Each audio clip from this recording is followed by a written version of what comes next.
आज मैं आपसे फिर बात करूंगा वैल्यू ऑफ गॉड्स थिंग्स, खुदावंद के वचनों की, उसकी बातों की वैल्यू हमारी लाइफ में क्या है और उस पे निर्भर करता है हमारा जीवन, हमारा फ्यूचर, हमारा वंश वो कहाँ पहुँचेगा। अब उस वचन को समझने के लिए मैं ये चाहता हूँ आप अपनी बाइबल को मेरे साथ खोलेंगे।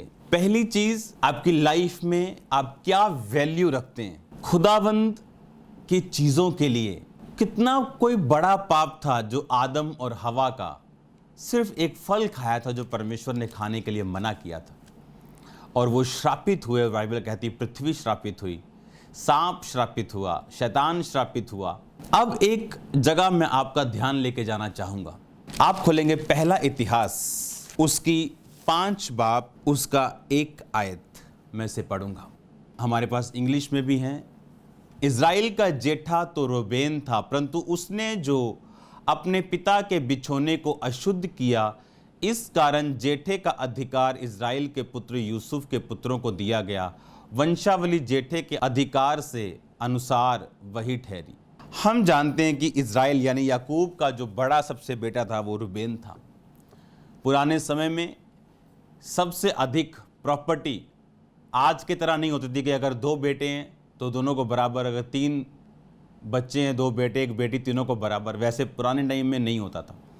जो जेठा होता था, जो बड़ा होता था, उसको सबसे ज़्यादा आशीषें, अधिकार, परमेश्वर का जो प्लान होता था वो जेठे के ऊपर होता था।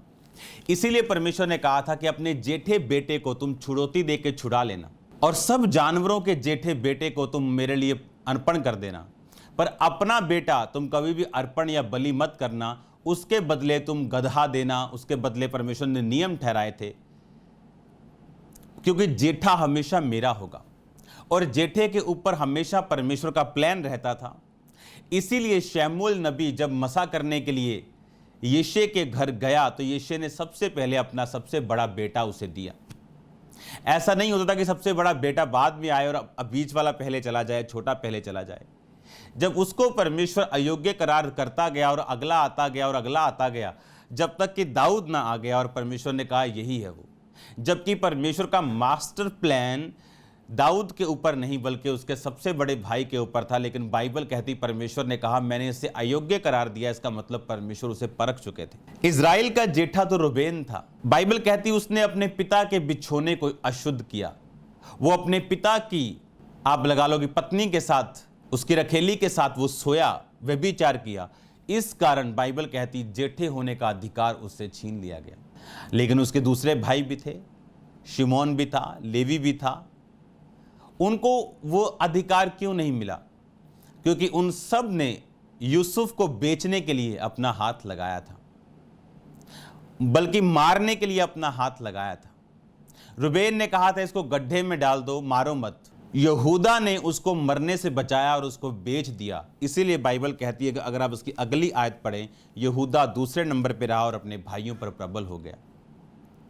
जो कुछ भी उनकी जिंदगियों में बाद में हुआ वो उस चीज का कारण था जो उन्होंने अपनी लाइफ में बोया था। और सब लोगों ने, सब भाइयों ने यूसुफ का जो अपराध किया उसके कारण जो जेठा होने का अधिकार था वो यूसुफ के बच्चों को दिया गया। बिन्यामीन जो यूसुफ के बाद पैदा हुआ वो भी अच्छा था, लेकिन उसको नहीं दिया गया क्योंकि उससे बड़ा जो अच्छा था वो यूसुफ था और उसके बच्चों को वो अधिकार दिया गया। यानी जो कुछ आपने पास्ट में किया, परमेश्वर ने फ्यूचर में उसका पूरा न्याय किया।